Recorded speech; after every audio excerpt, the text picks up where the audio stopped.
This video will contain spoilers. Before I start, I just want to see what the marmalade button does. Okay. Anyway, Paddington in Peru, mixed ratings. I watched it in cinema with Harry. Emily Mortimer, Ben Whishaw, Olivia Colman, Antonio Banderas.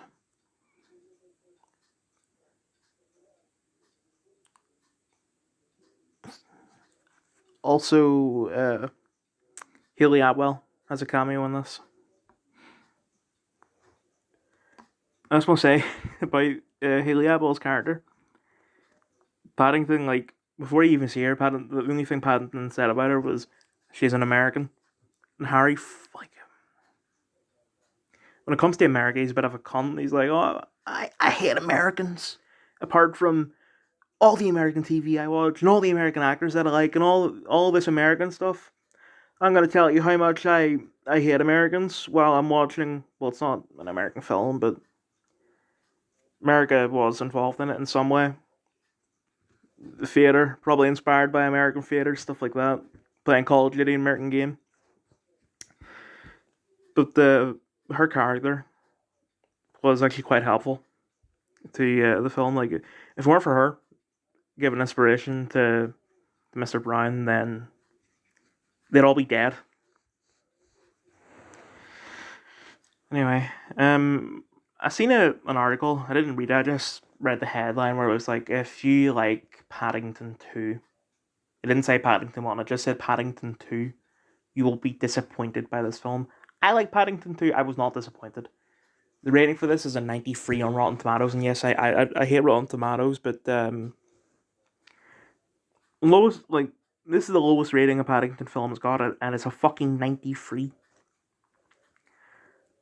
And it's not for, like, politics or anything. There's no politics in this film. But, anyway. If you do like the first two Paddington films, you will love this. It is, it does the same cute, cuddly, wholesome stuff that the first two does, but it has a bit of a unique twist on it because it's in Peru rather than London. I looked up to see why Sally Hawkins was replaced, and it said that she just wanted a change, or it was time to move on, or something like that. What? Like,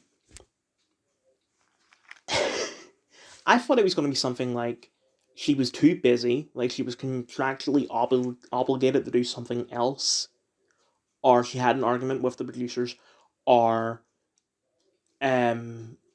she didn't want to film in Peru because it was going to be dangerous or something like that. But no, it seems it's a little bullshit in my opinion. And I don't have a problem with Emily Mortimer. I think she's a good actress from the very few things I've seen her in.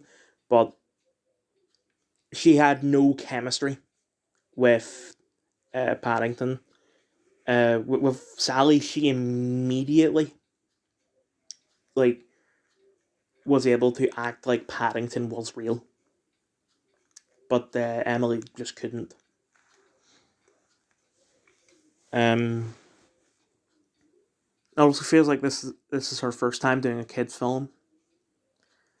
I was going to say her first time doing a comedy film, but I know it's not a film, but I did remember that she literally wrote her own comedy and starred in it. But it's just it does seem off putting. Yeah. I'm glad that he didn't stay in El Dorado, because it would have meant that if we got a sequel, it would have meant that either the Browns just don't appear in it, or that he just decided, hey, I'm gonna come back, and it just did the. It also kind of subverts from, like, films where that happens, where people stay behind for stuff like that.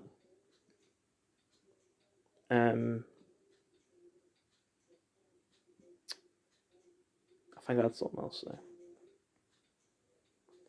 Simon Farnaby cameo I was a bit disappointed by, because there was no like continuing of the, oh, this person who totally isn't a, like cross dressing, it's definitely a real woman. They're so hot. Um,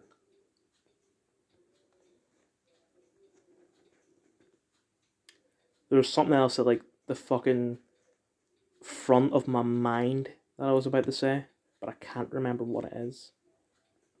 Um, I'll pause the video. I heard that Queen Elizabeth will appear in this. I don't know if that was like an article from a couple of years ago where they had mistaken that video that the Queen did, where she had lunch with Paddington for Paddington Free, or if the Queen actually was going to make a cameo in this and they wrote it before she died. But I was kind of expecting something, even if it's like the equivalent of Carrie Fisher in the last two Star Wars films.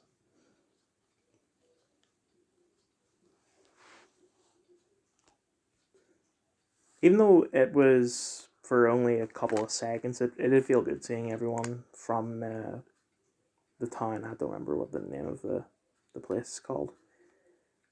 But where's Peter Capaldi? It's not like he's busy or anything, because what's he got? The Devil's Hour. That's about it, and it's not that long. It's only like 8 episodes a season, and it was like a fucking 30-second scene.